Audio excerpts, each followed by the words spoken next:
Olá a todos! O Departamento de Agricultura dos Estados Unidos, o USDA, divulgou nesta sexta-feira, 28 de junho, informações sobre a área plantada de soja nos Estados Unidos nesta safra e também dados sobre o estoque do grão no país. Esses números eles já estão repercutindo no mercado e eu converso sobre isso com o consultor de mercado da Safras e Mercado, Luiz Fernando Gutierrez Roque.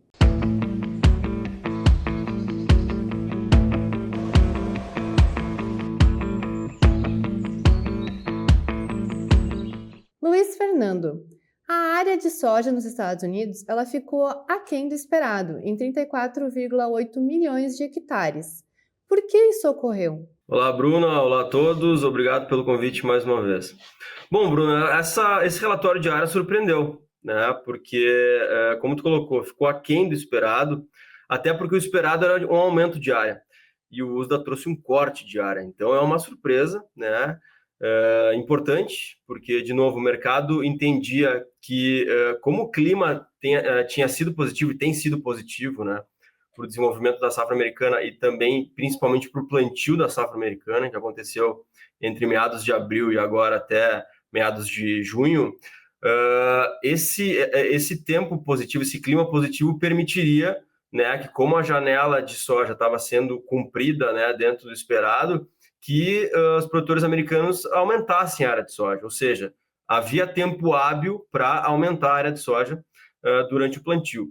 Então, o mercado esperava por isso e usa surpreende trazendo um corte de área, né? Obviamente que se a gente analisar o relatório como um todo, a gente entende melhor o porquê desse corte.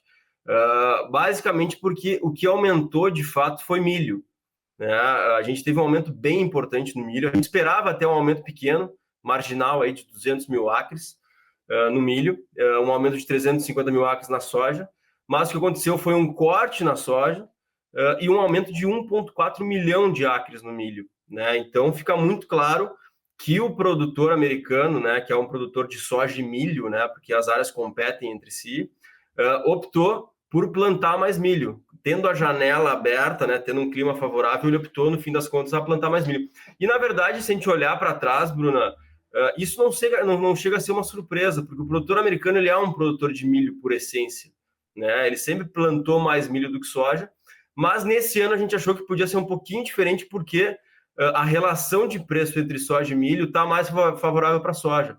Então a gente entendia, o mercado, né, a maior parte do mercado entendia que com tempo hábil o produtor escolheria um pouco mais, plantar um pouco mais de soja do que plantar um pouco mais de milho. E não foi isso que aconteceu. Então é uma surpresa importante que agora muda um pouquinho, não muita coisa, tá? Mas muda um pouquinho o que a gente está esperando para quadro de oferta e demanda americana. Então, no próximo relatório mensal do Departamento de Agricultura dos Estados Unidos, né, que vai sair agora em julho, a gente já espera que o USDA naturalmente reduza a área, né, seguindo o que ele indicou agora, e naturalmente reduza o potencial produtivo da safra americana. Não muda muita coisa, tá? A gente está falando aí de uma diminuição de talvez de 500 mil toneladas, um pouco mais, ou até 1 milhão de toneladas. Então, uma safra que estava sendo estimada em 121,1 deve ir para 120 ou 120,5 milhões de toneladas. Ainda é uma safra muito relevante. E, claro, né, daqui para frente, agora com essa área já um pouco mais real, digamos assim, né, não só em cima de expectativa, como foi na intenção de plantio, a gente consegue ter uma visão melhor do que a safra americana pode entregar, né, a partir da colheita de setembro. E, obviamente, que agora a gente tem que olhar cada vez mais para o clima. Então, daqui para frente é o clima norte-americano que vai mexer com o mercado, né? Semanas de clima favorável vão fazer o mercado ficar pressionado, semanas de clima desfavorável vão fazer o mercado subir em Chicago, né? À medida que o mercado for entendendo, né, ou precificando o tamanho da safra norte-americana, que até esse momento a gente não pode trabalhar com nada diferente de uma safra cheia. Então, o mercado está pressionado, apesar do corte na área, o mercado continua pressionado, porque o clima tem sido favorável. Então, daqui para frente, é o mercado climático aí que vai ditar os rumos do mercado em Chicago, pelo menos até meados de setembro ou início de outubro. O USDA ele também divulgou os estoques de soja e aponta para 26,4 milhões de toneladas no país. Esse número ele está dentro do que o mercado estava esperando? Não, os estoques, ao contrário do que aconteceu com a área, eles ficaram acima do esperado, né? Até a gente, o USDA confirmou o viés que o mercado estava esperando de um aumento, tá?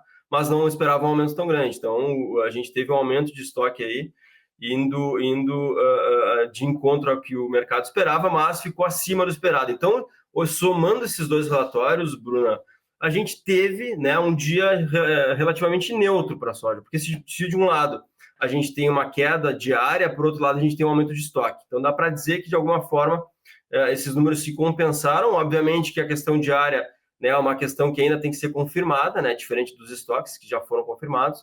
Mas dá para dizer que, na soma dos relatórios, a gente teve praticamente um 0 a 0 aí, né, com um relatório relativamente altista no lado da área e relativamente baixista no lado do estoque.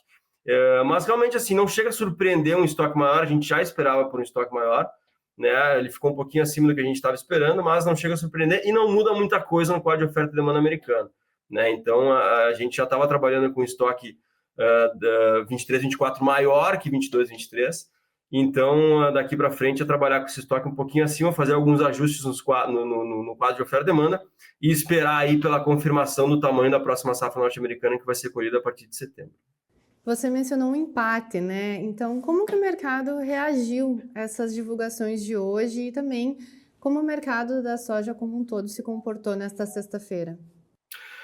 Foi um dia agitado, porque esse relatório costuma trazer impactos importantes para o mercado, então o mercado chegou a trabalhar nos dois territórios, e no fim das contas, né, como tu falou, um empate aí levou o mercado, as primeiras posições recuaram um pouquinho, e as posições um pouquinho mais à frente de safra nova, a partir de novembro, subiram um pouquinho, mas praticamente uma estabilidade frente a ontem, né, mercado bem de lado no fim das contas, né, brigando aí entre os dois patamares, mostrando que, diante de uma safra americana cheia, seja ela de 121 ou 120 milhões, o patamar de equilíbrio aparentemente é os $11 agora. Então, ficam para trás aqueles $12 por bushel que a gente vinha trabalhando durante boa parte do primeiro semestre, e agora eu acho que a gente tem que trabalhar com um novo patamar aí, né, pelo menos um preço médio aí, em torno de $11 por bushel, que é um patamar que precifica, de alguma forma, uma safra grande nos Estados Unidos, mas que, inclusive, ele pode ser perdido, né, em se confirmando um clima positivo nos meses de julho e agosto,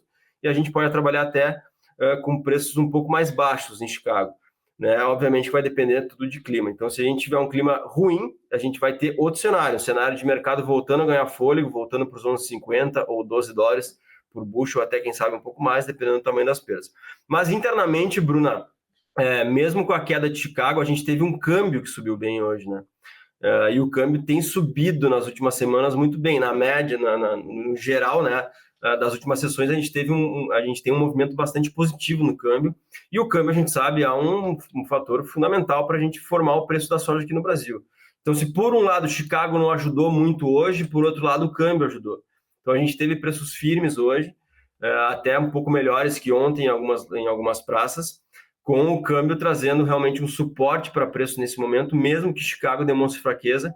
Então, a gente, de alguma forma, tem um ambiente positivo para preço brasileiro. Né? O preço até ele pode ter caído um pouquinho, se a gente comparar com o preço de hoje, com o início de junho ou meados de junho, mas ainda é um preço bem melhor do que no início do ano, né? Ou nos meses de janeiro, fevereiro e março, onde a gente teve uma boa pressão, né? Uma pressão forte no preço. Então, a gente tem um ambiente mais positivo para preço brasileiro, apesar de Chicago, porque câmbio está firme, prêmios estão firmes, e a gente pode ter aí oportunidades aparecendo aí para o produtor aproveitar, caso ele não tenha aproveitado ainda, né? Que a gente tem um ambiente um pouquinho melhor agora. E quais são os pontos de atenção no mercado nos próximos dias? Principalmente clima, né? Daqui para frente, até setembro, a gente vai ter que olhar para clima americano. Né? O clima americano vai definir, é ele que define, tá? Obviamente a gente tem que cuidar de outros fatores, como, né, fatores ligados à demanda, mas a gente não espera grandes mudanças com relação a isso. O que pode mudar, o que tem potencial de mudar é clima.